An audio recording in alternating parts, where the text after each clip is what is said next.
উত্তর কোরিয়ার উপর নিষেধাজ্ঞা যুক্তরাষ্ট্রের, এক সদস্যের বিরুদ্ধে নিষেধাজ্ঞা জারি।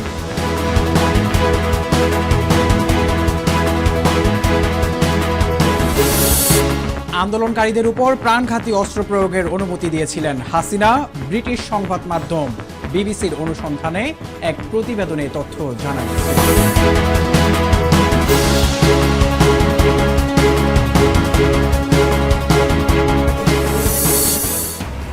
লিবিয়া থেকে দেশে ফিরছেন 162 বাংলাদেশি।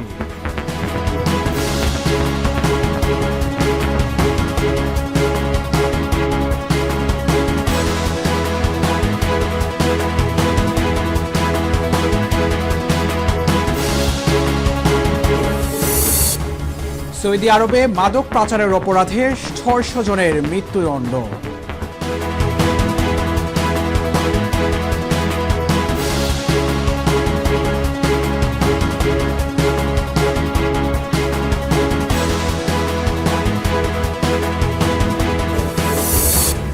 এবং গাজায় 60 দিনের যুদ্ধবিরতির আভাস যুক্তরাষ্ট্রের।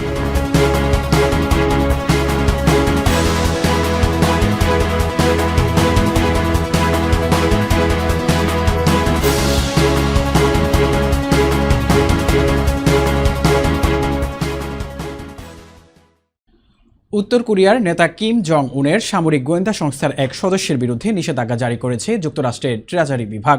ওই সদস্য সং কুম হিয়ক আন্দারিয়েল নামে পরিচিত একটি হ্যাকিং দলের সক্রিয় সদস্য বলে জানা যায়।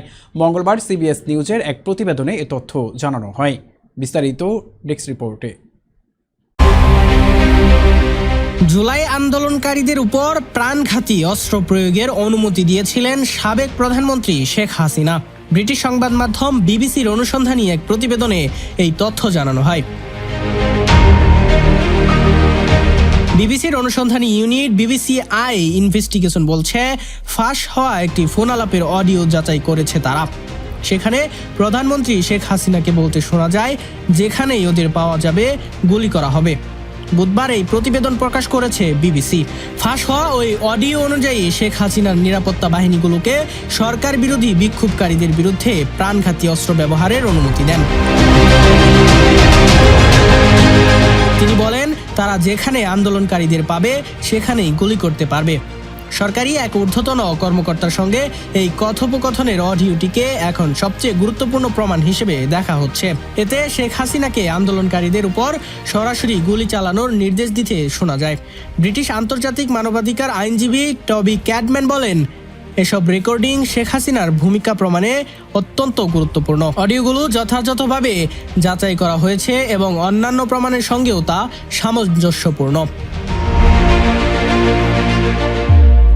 মোহাম্মদ ইমন হোসেন, নিউজ 21 নিউজ ডেস্ক। রাজধানী উন্নয়ন কর্তৃপক্ষ রাজুকের ভ্রাম্যমাণ মোবাইল কোর্টের মাধ্যমে ভেঙে ফেলা হয়েছে বেশ কয়েকটি বহুতল ভবন। নকশায় ব্যর্থ এসব ভবনের আংশিক ভেঙে বৈদ্যুতিক মিটার জব্দ করা হয়। দক্ষিণ কেরানীগঞ্জ হাসনাবাদ এলাকায় অভিযানটি পরিচালনা করেন রাজুকের নির্বাহী ম্যাজিস্ট্রেট বেলায়েত হোসেন। জোন 7/3 এর অথরাইজড অফিসার শাহিদা ইসলাম, সহকারী অথরাইজড আব্দুর রাজ্জাক তোহা, ইমারত পরিদর্শক, আইন শৃঙ্খলা রক্ষাকারী বাহিনী সহ আরও অনেকে। আসলে আমরা নিয়মিত তদারকি করি এবং পরিদর্শন করি, মোবাইল কোর্ট পরিচালনা করি। তারই ধারাবাহিকতায় আজকে আমরা এই রিভারভিউ প্রকল্পে মোবাইল কোর্ট পরিচালনা করেছি। এখানে যেটি দেখা যাচ্ছে যে যারা ভবন নির্মাণ করছেন রাজুক অনুমোদন আসলে কারোরই নেই। তো যে সমস্ত ভবনে আমরা অনুমোদনের কাগজটি পাইনি সেই সমস্ত ভবনের কিছু অংশ আমরা ভেঙেছি এবং তাদের বৈদ্যুতিক সংযোগ বিচ্ছিন্ন করেছি। জরিমানা কাউকে করা হয়নি, কিন্তু বৈদ্যুতিক সংযোগ বিচ্ছিন্ন করা হয়েছে এবং তারা অনুমতি গ্রহণ যদি করে সেক্ষেত্রে আমরা বৈদ্যুতিক সংযোগ আবার পুনরায় স্থাপনের ব্যবস্থা গ্রহণ করি। ধন্যবাদ।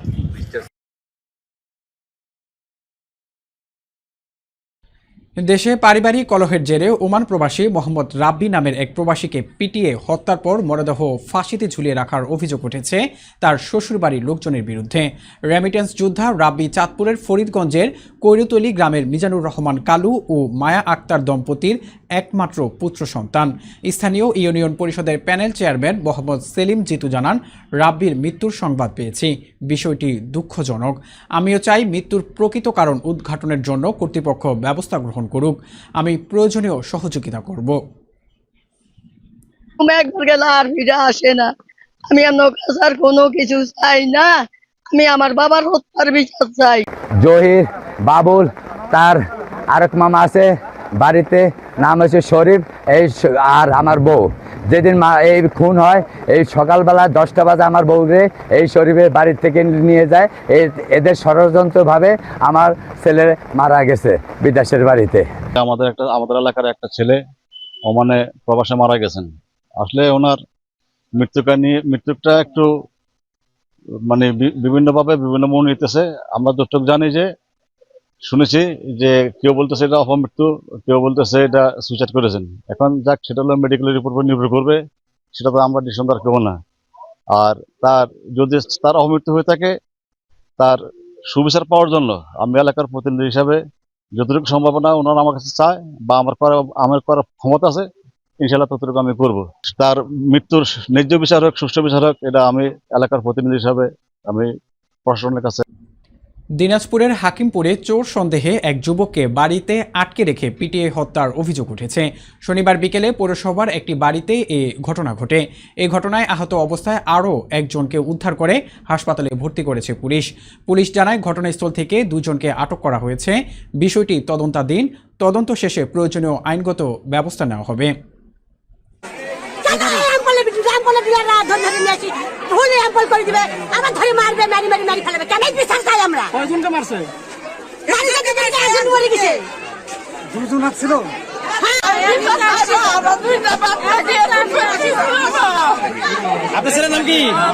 আপনার ছেলের নাম কি? বাবুল। বাবুলের বাবার নাম কি? হবে, কিন্তু এভাবে পিটিয়ে তাকে মেরে ফেলা কোনো অধিকার নাই। কুষ্টিয়ায় বিদেশি অস্ত্র, ফেন্সিডিল ও গাঁজাসহ এক মাদক ব্যবসায়ীকে গ্রেফতার করেছে Kushtia battalion 47 BGB. Battalion 47 BGB Thotarpara বিত্তপির দায়িত্বপূর্ণ এলাকায় এই মাদক বিরোধী অভিযান পরিচালনা করে আব্দুস সালাম নামে এক মাদক কারবারিকে গ্রেফতার করে। এ সময় আব্দুস সালামের কাছ থেকে বিদেশি পিস্তল, ম্যাগাজিন ও 1 রাউন্ড গুলিসহ 100 বোতল ভারতীয় ফেন্সিডিল, 5 কেজি 700 গ্রাম গাঁজা ও 2টি মোবাইল জব্দ করতে সক্ষম হয়। জব্দকৃত মালামালের মোট আনুমানিক মূল্য 1,83,350 টাকা। আটককৃত আসামিকে উদ্ধারকৃত আলামত সহ দৌলতপুর থানায় হস্তান্তর করা হয়েছে। খুলনার সোনাডাঙ্গা থানা এলাকায় একটি অভিজাত আবাসিক হোটেলে বাংলাদেশ কোস্ট গার্ড, নৌবাহিনী ও পুলিশের যৌথ অভিযানে অস্ত্র ও মাদকসহ এক যুবককে আটক করা হয়েছে। শনিবার রাতে যৌথ অভিযানে বিল্লাল নাজুমুদ্দিন খান ওরফে বেলালকে আটক করা হয়। পুলিশ ও নৌবাহিনী সূত্রে জানা যায়, গোপন সংবাদের ভিত্তিতে সোনাডাঙ্গার হোটেল জেড অ্যান্ড প্যালেস এ অভিযান পরিচালনা করা হয়। অভিযানে বেলালকে বিদেশি অস্ত্র ও মাদকসহ আটক করা হয়েছে। আটকের সময় বেলালের কাছ থেকে একটি বিদেশি পিস্তল, 5 রাউন্ড গুলি ও 474 পিস ইয়াবা ট্যাবলেট উদ্ধার করা হয়। তার নামে একটি চেকের মামলাও রয়েছে। আইনানুগ ব্যবস্থা গ্রহণের নিমিত্তে সোনাডাঙ্গা থানায় হস্তান্তরের কার্যক্রম প্রক্রিয়াধীন রয়েছে। দেশের আইন শৃঙ্খলা পরিস্থিতি স্থিতিশীল রাখতে বাংলাদেশ কোস্ট গার্ড 24 ঘন্টা টহল জারি রেখেছে, যার মাধ্যমে কোস্ট গার্ডের আয়ত্তাধীন উপকূলীয় ও নদী তীরবর্তী অঞ্চলের আইন শৃঙ্খলা পরিস্থিতি, মাদক ও অস্ত্র পাচার রোধ অনেকাংশে উন্নত হয়েছে। মাদক ও অস্ত্র পাচার রোধকল্পে কোস্ট গার্ড কর্তৃক ভবিষ্যতে এ ধরনের অভিযান। মুন্সিগঞ্জের গজারিয়া উপজেলার বাউশিয়া ইউনিয়ন পরিষদের নতুন ভবন পাওয়ায় এলাকাবাসীর মধ্যে স্বস্তি ফিরে এসেছে। দীর্ঘদিন ধরে একটি অস্থায়ী ভাড়া বাসায় পর্যাপ্ত ভবনে ইউনিয়ন পরিষদের কার্যক্রম চলে আসছিল। নতুন ভবন হওয়ায় জনগণের জন্য সরকারি পরিষেবাগুলো পাওয়া সহজ হয়, যা এলাকাবাসীর মধ্যে স্বস্তি এনে দেয়। নতুন ভবনে উন্নত মানের সুযোগ সুবিধা থাকবে, যা জনগণের জন্য একটি আধুনিক কার্যকর সেবা প্রদানের ক্ষেত্রে সহায়ক হবে এবং জনগণের জন্য একটি স্বস্তিদায়ক পরিবেশ তৈরি করবে বলে ধারণা করেন স্থানীয়রা। চেয়ারম্যানকে অশেষ ধন্যবাদ। কোনো ভবন টবন ছিল না, আমরা কোন জায়গায় যাব এরকম কোনো পাই নাই। আজকে যেহেতু আমাদের বর্তমান ভারপ্রাপ্ত অ্যাক্টিং চেয়ারম্যান আমাদের এই ভবন করেছেন, এই জন্য আমি ওনাকে ধন্যবাদ জানাই। আমাদের বর্তমান ভারপ্রাপ্ত চেয়ারম্যান জনাব এবাদুল হক মেম্বার, উনি আসার পরে ওনার উদ্যোগে আজকে এই দৃশ্যমান, এটা তো আসলে বলার কিছু নাই, এটা আমি না, একজন করে কতজনের সাক্ষাৎকার আপনারা নেবেন। বাউশি ইউনিয়নে যত হাজার ভোটার আছে প্রত্যেকের ডোর টু ডোর যদি আপনারা যান, আশা করি এখানে দলমত নির্বিশেষে সবাই ভালোকে ভালো বলবে, সাদাকে সাদা বলবে, কালোকে কালো বলবে, এটাই স্বাভাবিক। আমরা এই বাউশিয়া ইউনিয়নের এই পরিষদের ভবনটি আমরা আমাদের এই পরিষদের যারা আমরা সদস্যবৃন্দ আছি সবার আন্তরিক প্রচেষ্টা এবং বাউশে ইউনিয়নের জনগণের সহযোগিতায় আমরা এই কাজটি ইনশাল্লাহ বিগত 10 মাসে শেষ করতে আমরা সক্ষম হয়েছি। আমরা বিগত 8 বছর যাবৎ আমরা এই পরিষদ আমরা বারাটে বিভিন্ন জায়গায় আমরা বাড়া নিয়ে অফিস করতেছি। তা সেই দিক থেকে আমরা এই পরিষদটা আমরা লক্ষ্য করছি যে আমাদের এখানে একটা ভবন হওয়া একান্ত জরুরি দরকার। তো গত এই 5ই আগস্টের পর পরিবর্তনের পর সরকার যখন আমাদেরকে দায়িত্ব দিয়েছে তখন এই দায়িত্ব নেওয়ার পর থেকে আমরা আন্তরিকভাবে উপজেলা প্রশাসনের তৎকালীন আমাদের যে ইউনো মহোদয় ছিল উনি মহোদয় স্যার এবং উপজেলা ইঞ্জিনিয়ার থানা ইঞ্জিনিয়ার সাথে আমরা এই মেম্বাররা সহ সচিব সহ আমরা খোলামেলা আলোচনা করছি যে আপনারা সবাই অবগত আছে 1% নামে একটা বরাদ্দ আছে, টিআর কাবিখা আছে, ওগুলো থেকে আমরা পর্যায়ক্রমে ছাড়া একসাথে না আমরা এই গত অক্টোবর থেকে আজকে জুলাই পর্যন্ত প্রায় 10 মাসে আমরা বিভিন্ন কিস্তিতে যখন বরাদ্দ পেয়েছি তখনই আমরা একটু একটু করে কাজ করে আজকে তিল করে আমরা এই 10 মাসে পরিষদ ভবনটা আমরা সম্পূর্ণ করতে সক্ষম হয়েছি। গাইবান্ধার সুন্দরগঞ্জে খাদ্য বান্ধব ও ওএমএস ডিলার নিয়োগ 2025 এ ব্যাপক অনিয়ম, দুর্নীতি ও লটারির নামে প্রহসন এর প্রতিবাদে আবারও স্লোগানে উত্তাল বিক্ষোভ মিছিল, সমাবেশ ও মানববন্ধন অনুষ্ঠিত হয়েছে। বিক্ষোভ, মানববন্ধন ও সমাবেশে বক্তব্য রাখেন সুন্দরগঞ্জ পৌর বিএনপির সিনিয়র যুগ্ম আহ্বায়ক ও বিআরডিবির চেয়ারম্যান ইফতেখার হোসেন পপল, পৌর বিএনপির যুগ্ম আহ্বায়ক নাহমুদুল হক রাসেল, মুস্তাক আহমেদ, জামিউল ইসলাম জমু, আনোয়ার হোসেন, আলম জামান মিন্টু, রিয়েল মণ্ডল, হারুনুর রশিদ হারুন সহ বিভিন্ন ইউনিয়নের বিএনপি ও এর অঙ্গদলের বিভিন্ন স্তরের নেতৃবৃন্দ। সেটা হলো উপজেলা প্রশাসন ও গুটি কয়েক রাজনৈতিক নেতৃবৃন্দ দুর্নীতির একটা তালিকা নিয়ে এখানে উপস্থিত হয়েছে। এরা দুর্নীতি করেছে বিগত দিনে বিভিন্ন হাট বাজার ঢাকার এবং দুর্নীতি করেছে বিভিন্ন টেন্ডারের, বিভিন্ন করেছে কোটেশনের নামে কিছু কাজ দেখিয়ে সরকারি টাকা আত্মসাৎ বসে থাকিয়ে জেলা পরিষদে বসে থাকিয়ে আপনি বলেন আমার লটারি মাধ্যমে আমার টাকা জমা নিচ্ছেন। আজকে এত বড় আপনার কলিজা, আপনি হলো জামানতের টাকা নিচ্ছেন। টাঙ্গাইলে সৃষ্টির শিক্ষা পরিবারে 33 বছর উদযাপন উপলক্ষে 2 দিনব্যাপী বইমেলা ও সাংস্কৃতিক অনুষ্ঠান অনুষ্ঠিত হয়েছে। বইমেলায় দেশ বাংলা প্রকাশনা সহ অন্যান্য প্রকাশনা অংশগ্রহণ করে। জাতীয় আবৃত্তি শিল্পী আরিফ আহমেদ এর সঞ্চালনায় অনুষ্ঠানটি উদ্বোধন করেন অত্র প্রতিষ্ঠানের অধ্যক্ষ মোহাম্মদ সাইদুর রহমান। অন্যান্যদের মধ্যে বক্তব্য রাখেন কবি অনিক রহমান বুলবুল, কবি ও কথাসাহিত্যিক কাজী আলম, কুমিল্লা কবি পরিষদের চেয়ারম্যান তার মুজিব সহ আরো অনেকে। পড়ালেখা নিয়ে ভাবেন না তিনি, আমাদের বইমেলা শুধু বই জ্ঞানগুলো কেউ নিতে পারে না।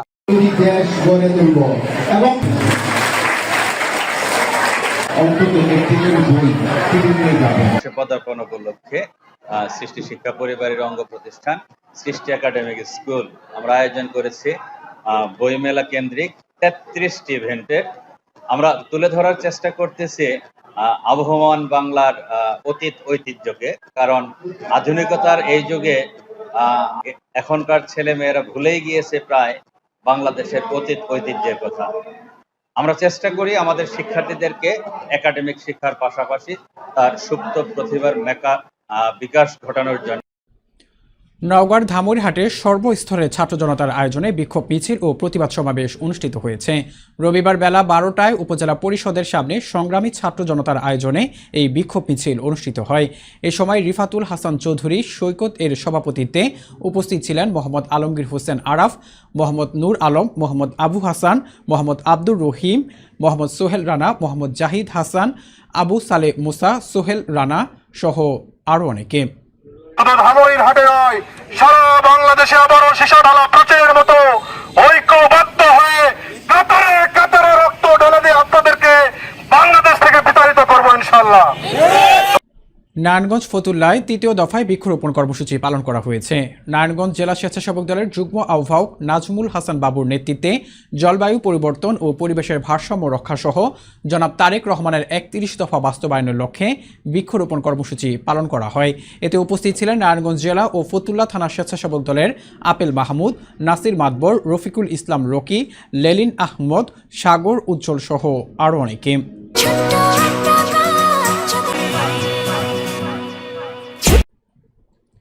মানিকগঞ্জের দৌলতপুর উপজেলার উলাইল ইউনিয়নের খেলার মাঠটি আওয়ামী লীগ সরকারের আমলের ঠিকাদারি প্রতিষ্ঠানের ইট, বালু, সুরকি, রড, সিমেন্ট, বালু দিয়ে দখল করে রাখার হাত থেকে উদ্ধার করে আবার উন্মুক্ত করা হয়েছে। এই উপলক্ষে বিকালে Ulail premier football league final খেলা 2025 অনুষ্ঠিত হয়েছে। এতে প্রধান অতিথি হিসাবে উপস্থিত ছিলেন মানিকগঞ্জ জেলা বিএনপির আহ্বায়ক কমিটির সদস্য সচিব মর্যাদা সম্পন্ন 1 নং সদস্য SA জিন্না কবির, অবসরপ্রাপ্ত IFIC ব্যাংক কর্মকর্তা মোহাম্মদ শফিকুল ইসলামের সভাপতিত্বে বিশেষ অতিথি ছিলেন জেলা কৃষক দলের সিনিয়র সহসভাপতি মাসুদুর রহমান, ঘিওর উপজেলা বিএনপির সভাপতি মীর মানিকুজ্জামান মানিক, স্বেচ্ছাসেবক দলের আহ্বায়ক মোহাম্মদ শওকত আলী খান সহ বিএনপি দলের নেতৃবৃন্দরা। এই মাঠে যখনই যে টুর্নামেন্ট হবে সব টুর্নামেন্টে আমাকে বললে আমি সব রকম সহযোগিতার আশ্বাস দিয়ে আজকে প্রথম পুরস্কার গ্রহণ করার জন্য আমি আহ্বান জানাচ্ছি।